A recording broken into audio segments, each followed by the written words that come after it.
are, you refer to yourselves as the Israelite School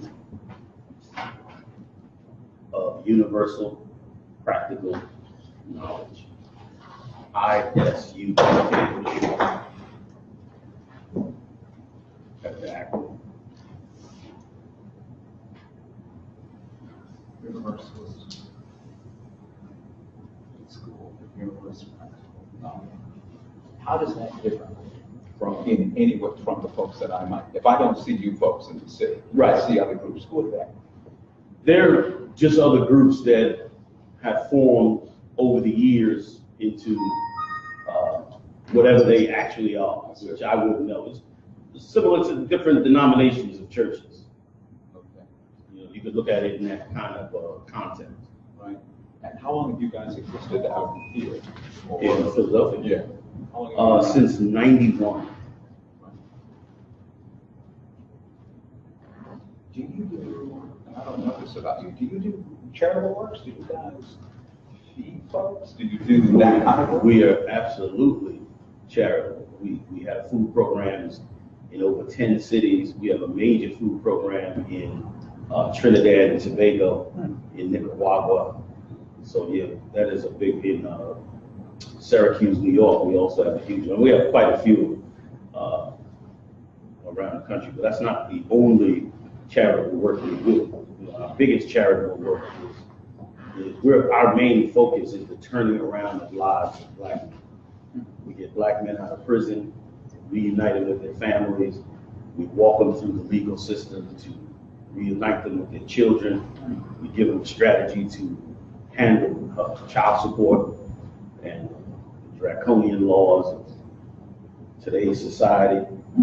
We encourage them to encourage their spouses not to have abortions and participate into the 350,000 murders of babies a year. So you guys are you're anti-choice. You're anti. Yeah, well, we're actually pro-Bible, and the Bible clearly states that abortion is a sin, something that Pharaoh tried to do to the Hebrews in Egypt.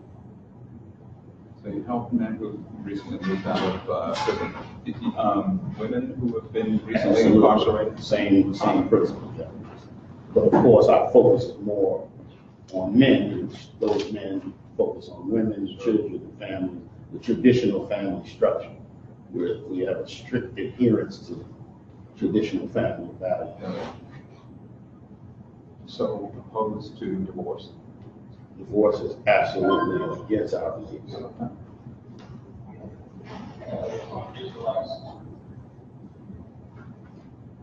According to Christ, there is no such thing as divorce, so we don't advocate it at all. We have an extensive family counseling part of our organization for relationships that get into trouble.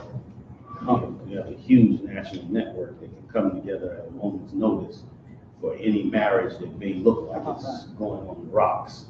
That's how important it is in today's society. You folks do, in terms of the street, setting up on the street corner, yes. Preacher. You do. Yeah, I mean, that's certainly part of what. Most definitely, it's been a part of us since 1991. We've been on 15th and JFK, across from City Hall. I'm sure you're familiar with. I've seen you, man. Yeah. I've heard you. Yeah. There's no subtlety there. Yeah, You message up. You got to be a little loud when you pulling people out of the grave. Yeah, that's good. That's good. So I'm a long-time reporter with that. Okay. I've been there some 19 years. I did investigative reporting for a long time for them. Now I do more general assignment reporting. I'm a pretty aggressive interviewer, right. And I would imagine you would expect that I would be. I'm sure you considering what's going on here. Sure. If you look to me like you can handle your rounds. Fire away. So let's get it on. What do you say? Sounds right. I'm ready when you are. First question I have for you. What separates your organization from the guy who killed a bunch of folks in a Jewish market a couple of days ago in New Jersey? Are you folks the same people? Absolutely not. Here's the difference. The difference is we've never done anything like that.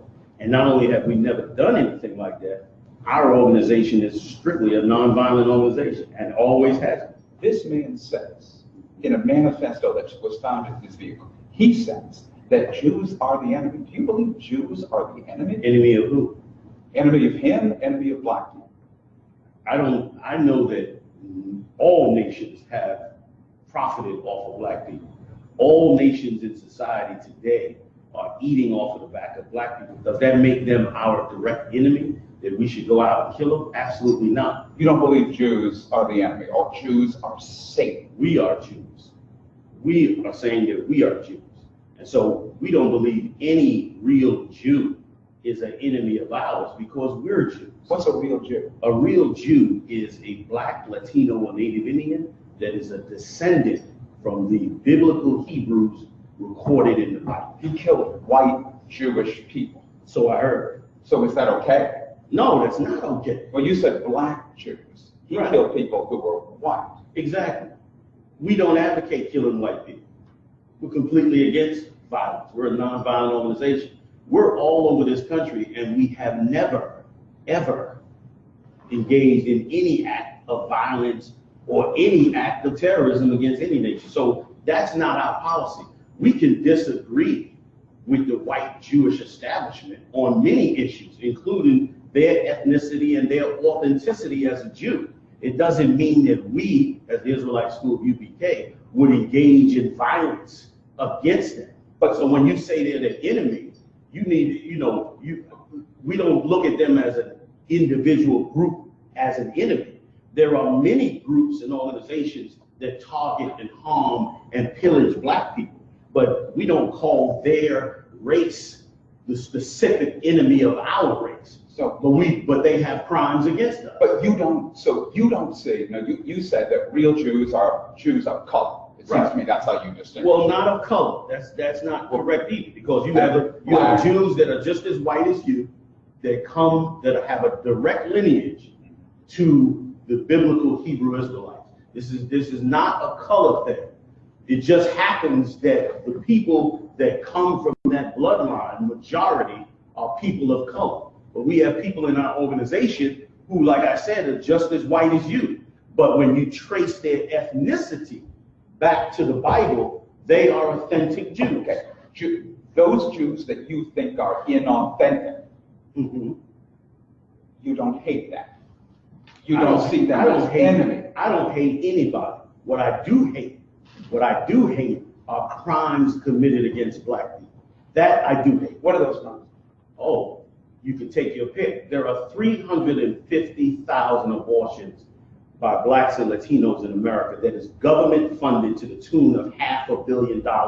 I hate that. Do non-Jews, non-authentic Jews and whites, are they promulgating that on people of color? I think that all nations in America, in some way, form, or shape, have profited off of it, have pushed it.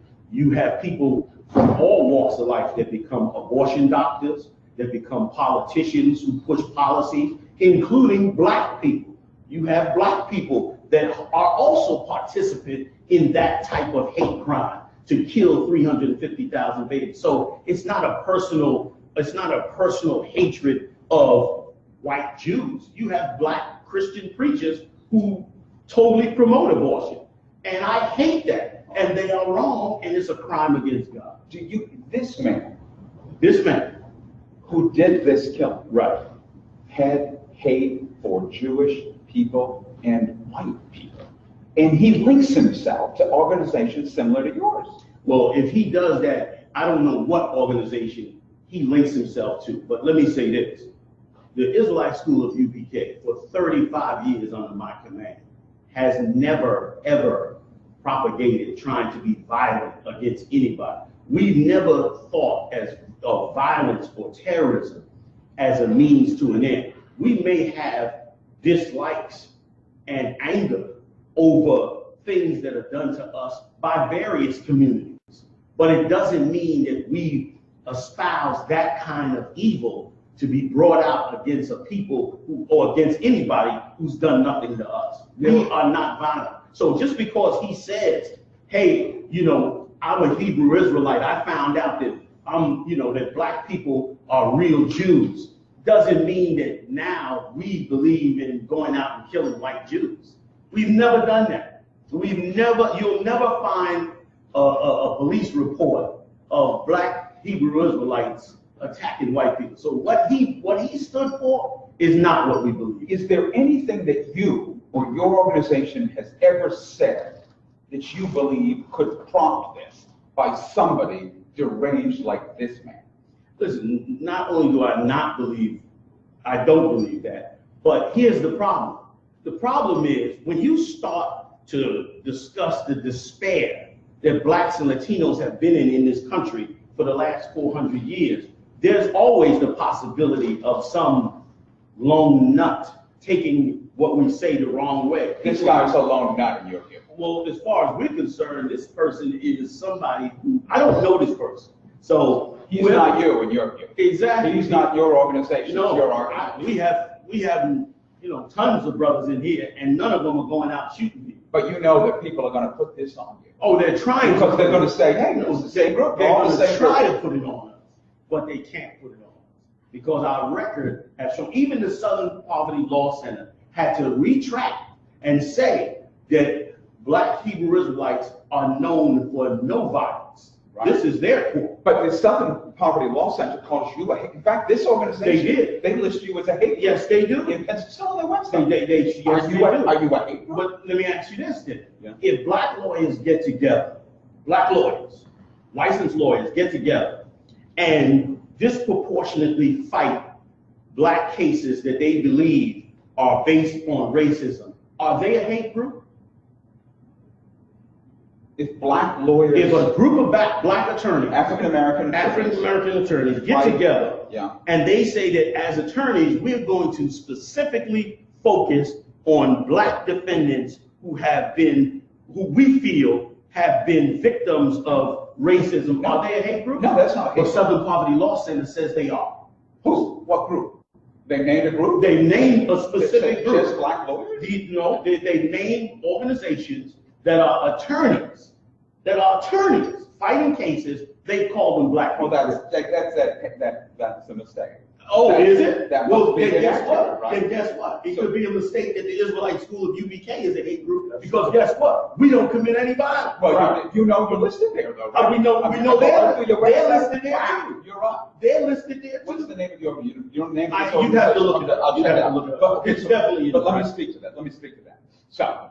We go to the Southern Poverty Law Center. It says find hate in your state. Yeah. I look to find hate in my state. Sure. I tried to find hate in Pennsylvania. Sure. You know who they say? You. Exactly. That's you. Exactly. Yes, not you. You say it's not you. Not only do I say it's not me, here's what else I say. When black men come together and they speak truth to power and they discuss the enormous white supremacist hatred that is being perpetrated on blacks and Latinos in this country, they become a hate group. I become a hate group when I talk about the mass abortion that's financed by the government. I become a hate group when I talk about the government pouring drugs into black neighborhoods and wiping out generations of families. You know when I become a hate group? When I bring up how Mayor Bloomberg stood up and apologized for a decade of terrorism on black people in New York City and now just apologizes for it and says he's ready to run for president, then I become a hate group. Right. Would you consider yourself strongly anti-white? I'm not anti-anybody, but here's what I am anti. I'm anti-crime. And I mean serious crimes. Right. I mean crimes against whole societies, portions of people. I'm talking about crimes that have driven black people into poverty and into despair. I'm against those crimes. Now, wait a minute now. Now, it just so happens that being in America and that Caucasian people being the dominant race, it just appears as though those crimes that I'm mentioning are targeted towards them. If I lived in Africa and it was being done to us in Africa, I target those crimes to the people in Africa. I target also the crimes of black churches. Every day, you can turn on tons of tapes of us where I speak truth to power about how much Christian churches have failed black people, how much they have failed in their duty, how much they have taken the tithes and the coffers and made themselves rich and have not done the job that Christ commissioned them to do. I become a race. I become a black supremacist. I hear. Do you believe? Do you believe that your religion is the only true religion? I believe not that we're the only true religion, but that God has a chosen people.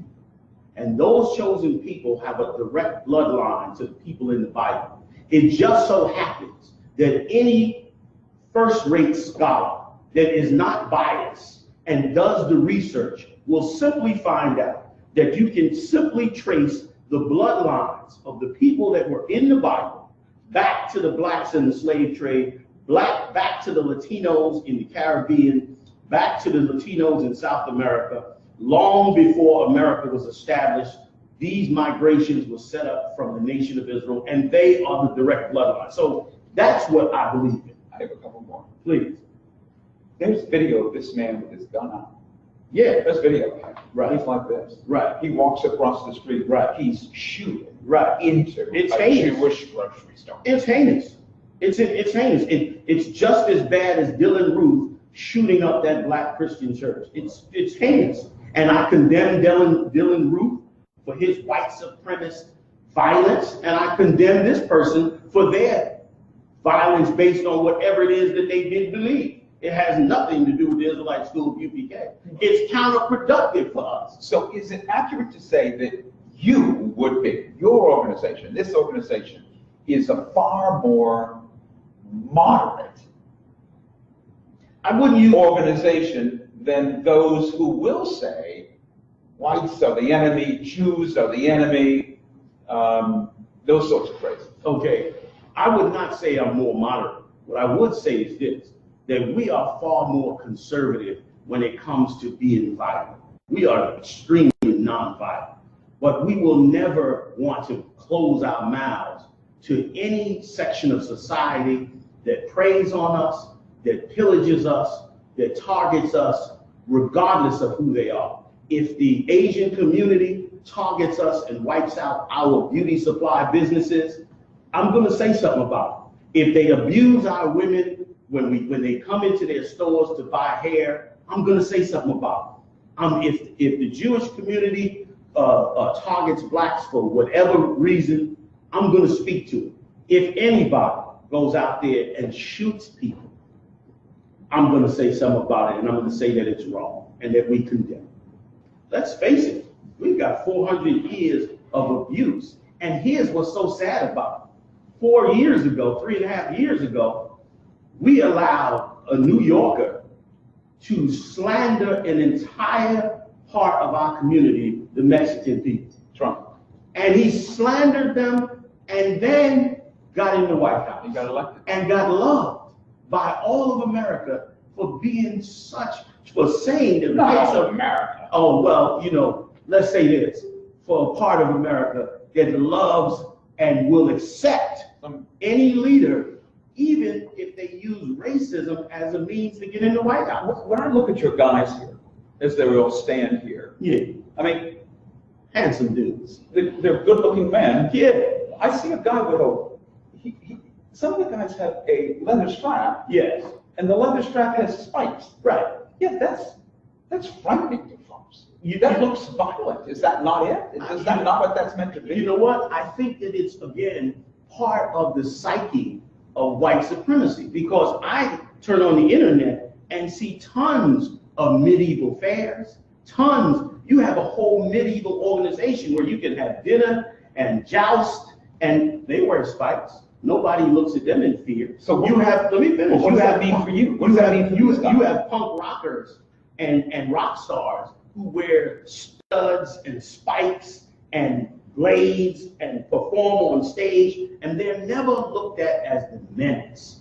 But black men in today's society have been targeted to be the criminals, to be the enemy. Meanwhile, these men, I pull these men out of the hellholes of America.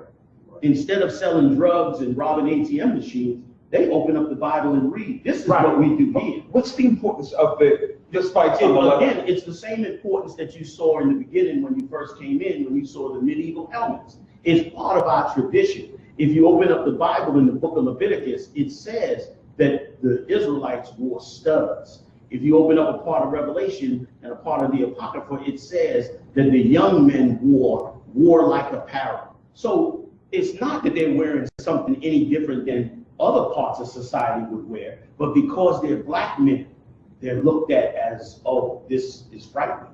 It's frightening because we've been demonized here. And once again, this is why we legally, lawfully, righteously use the 3 laws that the Constitution gave us. We don't go out and shoot people. We don't shoot up Jewish delis. But what we do is we use our freedom of speech, our freedom of assembly, our freedom of religion to bring these points out, because we are being looked at like all of us are criminals. When will that end? When we are not criminals. What happened in Jersey City a couple days ago won't help that.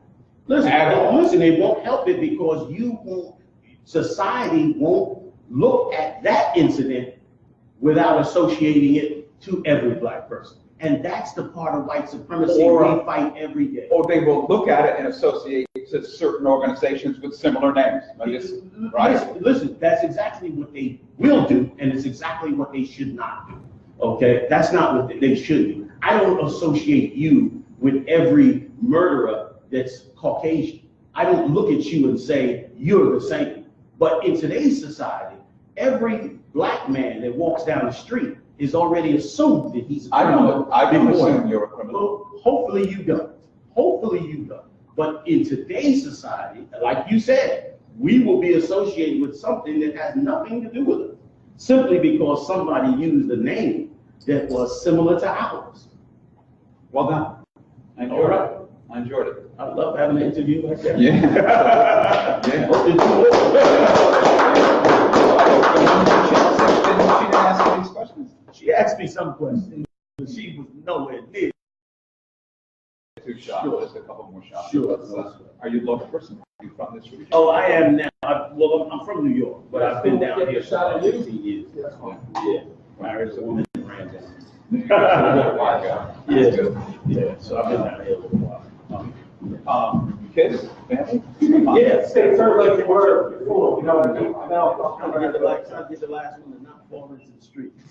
All the first 3 have done well, the last one, I'm fighting. This is what I do, so Yeah. I have no doubt that I will accomplish my goal. Yeah. Black men need good leadership. You got churches that fail. You guys are 501c3? Absolutely. You are, so you've got to produce a 990 and do all that stuff, but 990 tax form. The whole deal. Wow. Yeah. We have a very good staff, including a young lady that's a doctor in a nonprofit organization that has organized us back in the early 2000s. How do you raise money? When you guys raise money, how do you fundraise? We fundraise by, young black men and women helping one another. That's how it's always been done. You know what I mean? Times are tough. We do what we have to do. And is this your separate worship? I mean, This is one center of. This is actually not a center of worship, but this is actually a class. We don't have actual centers of worship, but what we have are schools. Again, adhering to the strict biblical law. The word synagogue means, book school, a school book, or, so we don't have churches, but schools.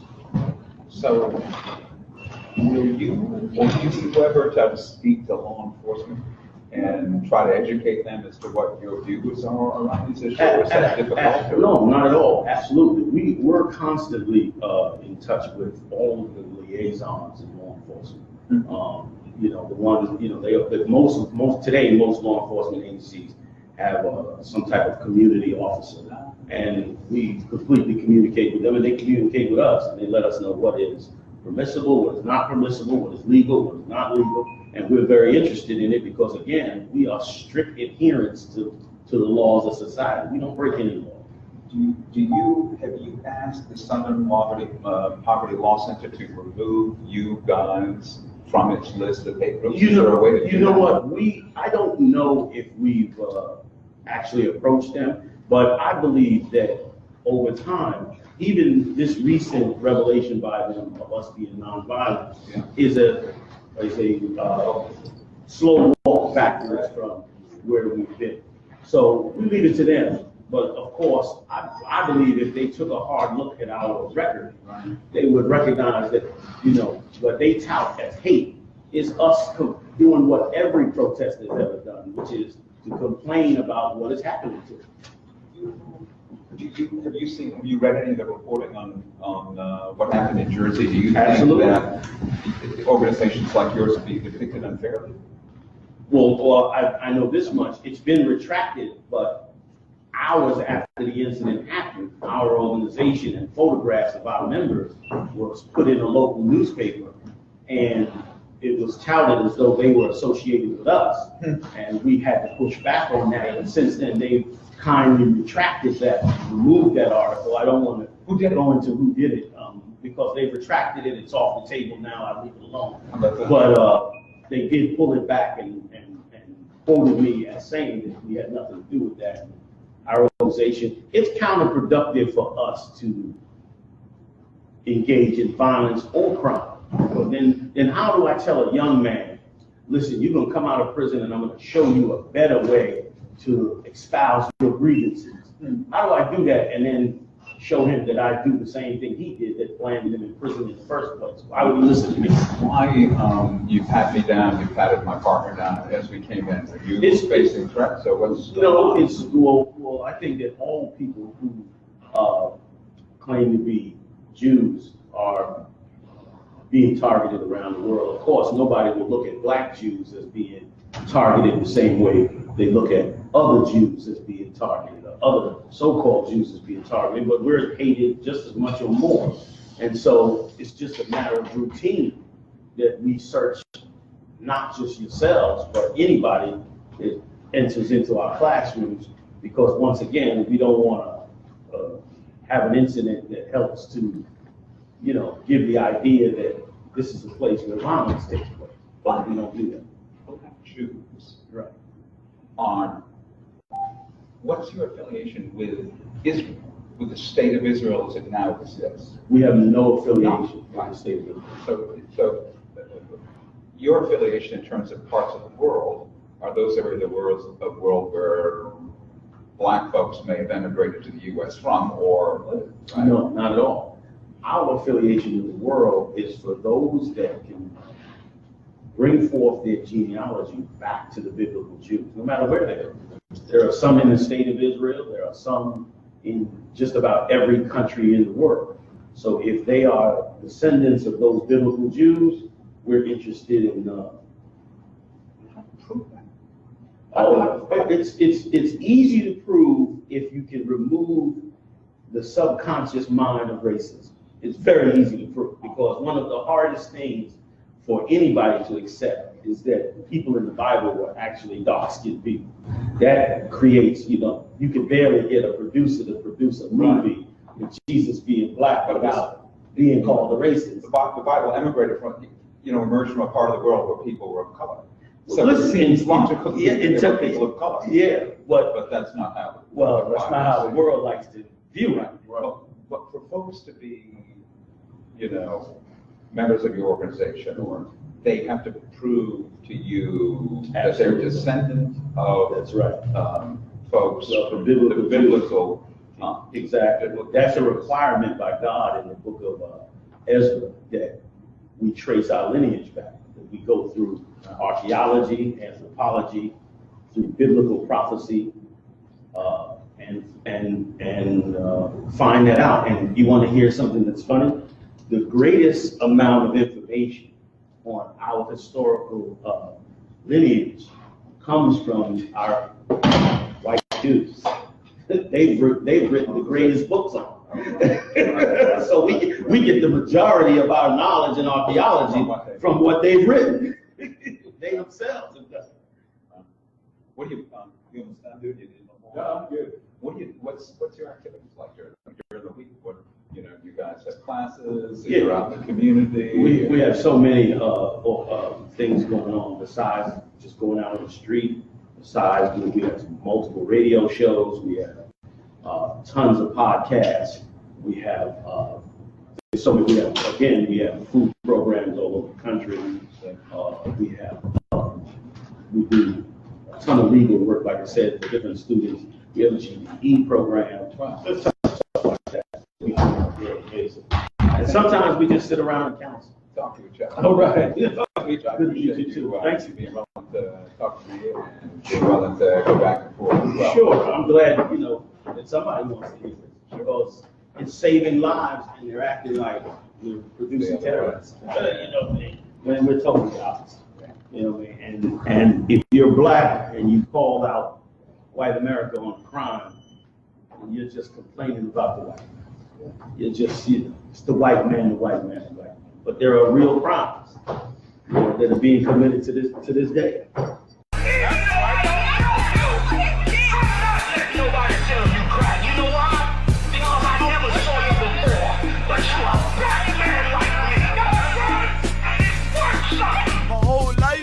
Trying to find something to follow, had loyalty, every man tried to borrow, felt pain and a lot of sorrow, got betrayed, so packed, I didn't even have my heart broke, living confused, about to lose hope, cops got me on the side of the road, like a sideshow, need an antidote before I croak, now I'm setting fire to rhythm man blues, call this guitar smoke. Rebel with no cause, trying to find direction. The world got me vexed. Picked up a bad liquor habit that's hereditary from oppression. Felt like my life was on fire, trying to find an exit. Now look, 10 G's plus a good wreck. Sometimes a follower is a soldier, trying to find a good shepherd. Plus when you in hell, how do you excel? Wisdom the breath of life, I don't believe in fairy tale.